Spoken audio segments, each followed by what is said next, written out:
At sila lang yung kumakanta na kalmado, pero manggigigil ka, ha? No? Hindi talagang nasa prime talaga sila, no? No? Pero hindi ko alam, ha, kung papunta pa lang ba sila dun sa prime nila o nandun na sila, ha? No?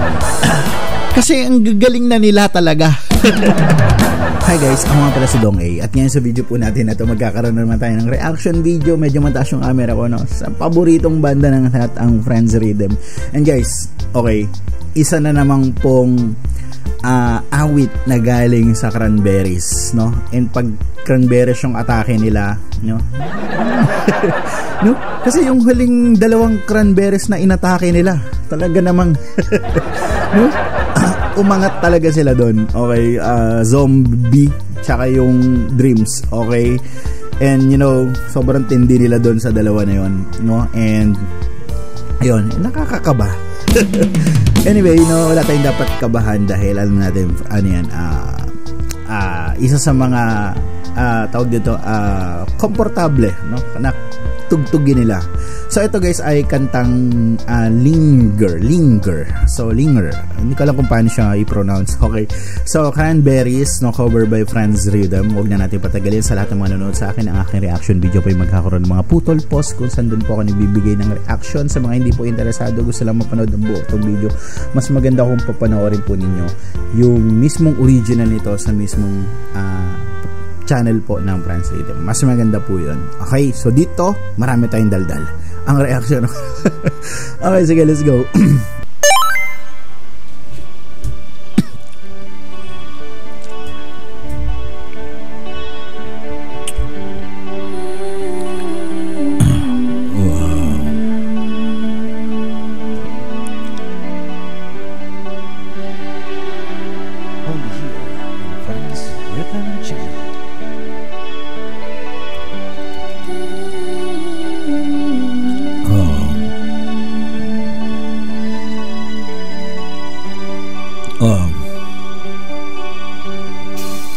Okay. Anyway, pag narinig ko yung ganung humming ni Master Charno, nakaka hindi may paliwanag, ha? Okay, tuloy natin.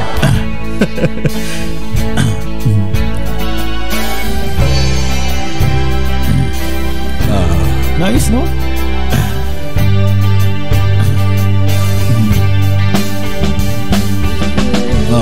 No?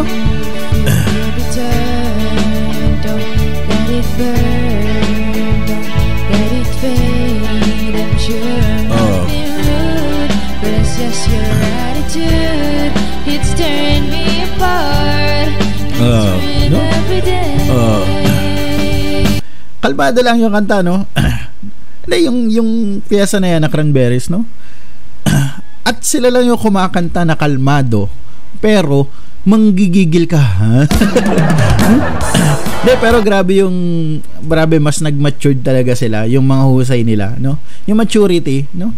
Hindi, tsaka malalaman mo doon sa atake pa lang nila sa umpisa ng kanta, nandun yung disiplina. Although nakita mo kasi yung dynamics nandun agad, na hindi siya basta, alam mo yun, gagawin lang ng babagsakan lang ng basa-basa. So nakikita mo na talagang meron silang plano, ha? No? Hindi talagang nasa prime talaga sila, no? No? Pero hindi ko alam, ha, kung papunta pa lang ba sila dun sa prime nila o nandun na sila, ha? No? Kasi ang gagaling na nila talaga. Okay, let's go.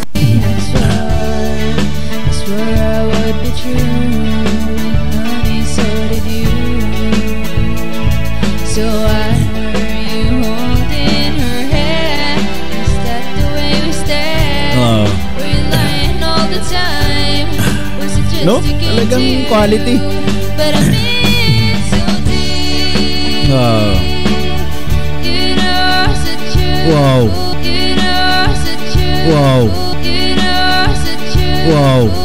No? Anyway, yung part na yun, no? Gustong-gusto ko yun. Yung ganong style niya sa pag-awit, yung bigla niyang didiinan yung letra, yung biglang may syllable na nasa gitna na itataas niya. no? Galing sa mahina tapos biglang lalakas, no? Okay, so para sa maraming gumagawa no? Pero syempre kay Master Char paborito ka, no? Ang galing nun, no? Para sa ibang klase yun.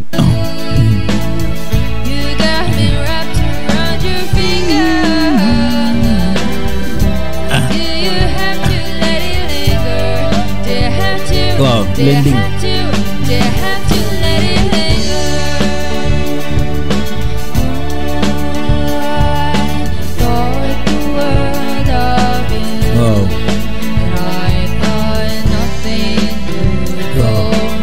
Ang galing, oh. Ang galing, no? Si Char parang may iba-ibang genre yung boses niya. No? Pag ang kanta banayad, no? Gagawin talaga nilang banayad, no? Anyway, sige. Ganito, comment tayo from the start, no? Hanggang dito sa parteng ito, no? Okay. Ang napansin ko lang mula sa umpisa pa lang hanggang sa parteng ito, no? Finish na. No? Pero talagang si Master Char, tingin ko when it comes talaga sa mga piyesa ng Cranberries, no? Nakikita ko talagang dinodomina niya, no? Hindi madali yung mga kanta ng Cranberries kasi parang yung style kasi ng kanta ng Cranberries parang dire-diretso yung lyrics, no? Parang konti lang yung hinga. No? So, nasa may style na alam mo na Cranberries yun. Alam mo si Char yun, di ba? Marami siyang strength si Master Char, no, pagdating sa pagkanta. Pero I think isa sa pinakamalakas niya ay pag Cranberries yung kino-cover nila. Marami silang malakas pero isa to sa mga masasabi ko na malakas, no, kapag Cranberries yung kino-cover nila. Siguro dahil naririnig ko talaga sa kanya yung himig ng vokalista, and at the same time akmang-akma talaga sa, alam mo yun, sa estilo niya. And siguro yung si Char, basta akma basta ganun. Okay, so tuloy natin to.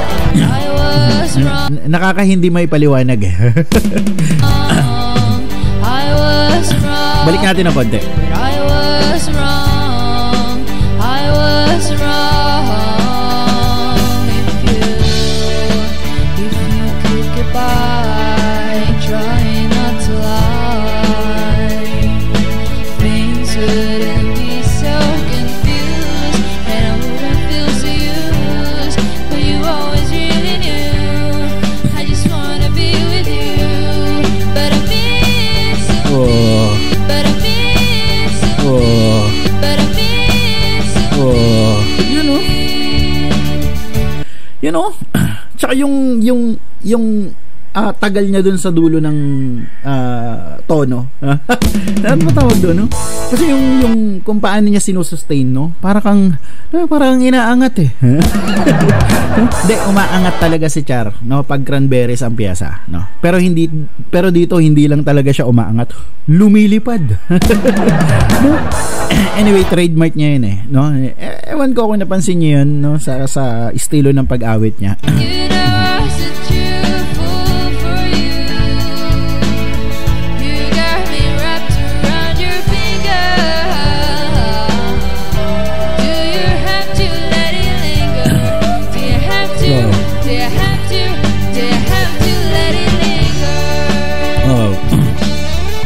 Okay, teka lang. Sige, bago tayo pumasok ng adlib, balikan natin tong part na to.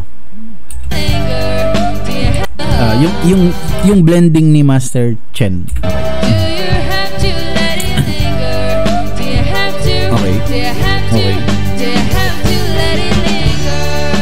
Okay. Anyway, dun lang sa blending niya.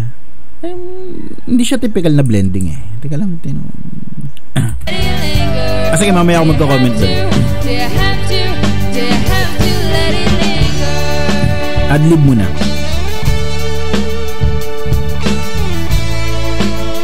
Okay.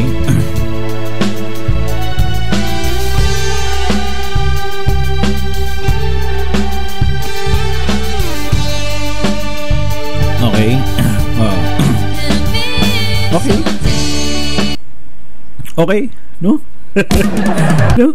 tingin ko bitin siya sa adlib niya. No? Di, parang may gusto pa siyang gawin eh. Joke lang po, no? Pero kabisado ko na yan eh, no? Pag may cover po sila na wala masyadong adlib, ang kasunod na i-cover nila, iyakan na ng gitara. No?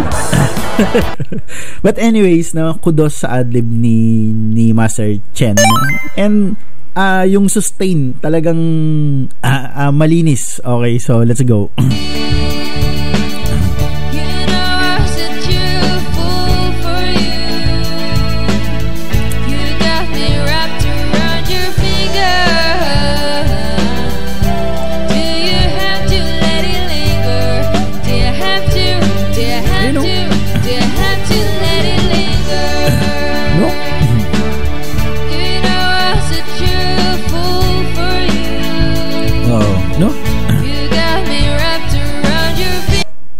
Doon lang sa blend siguro. Okay, sige. Gusto ko lang mag-comment. Blend siya pero rinig na rinig mo yung blending eh, no? Pero hindi siya nakakasira doon sa kanta. Compliment eh, di ba? No, compliment siya doon sa kanta ni Master Char. And nice one, no? Pero iba yung blending eh, no? Parang may kakaiba siyang, hindi siya yung typical na blending na ginagawa nila. Sige, tingnan natin pa.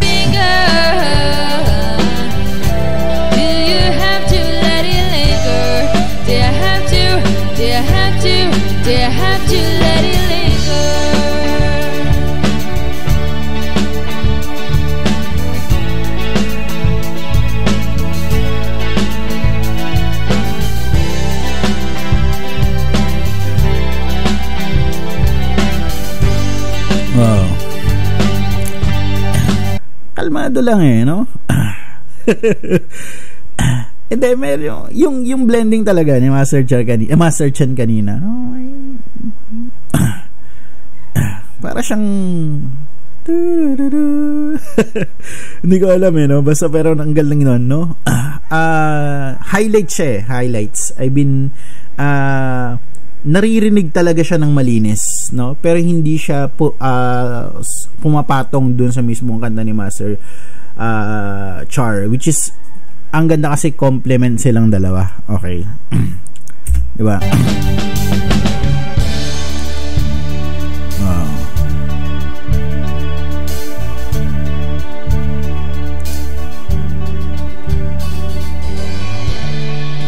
Wow.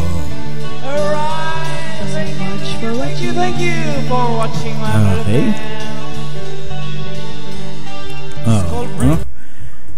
Anyway, pag ako dun sa himig ni Master Char dun sa umpisa, pag humahaming siya ng ganon, si Master Char, yung sinasabi ko kanina sa umpisa, naalala ko talaga yung kung paano niya kinanta yung Dreams.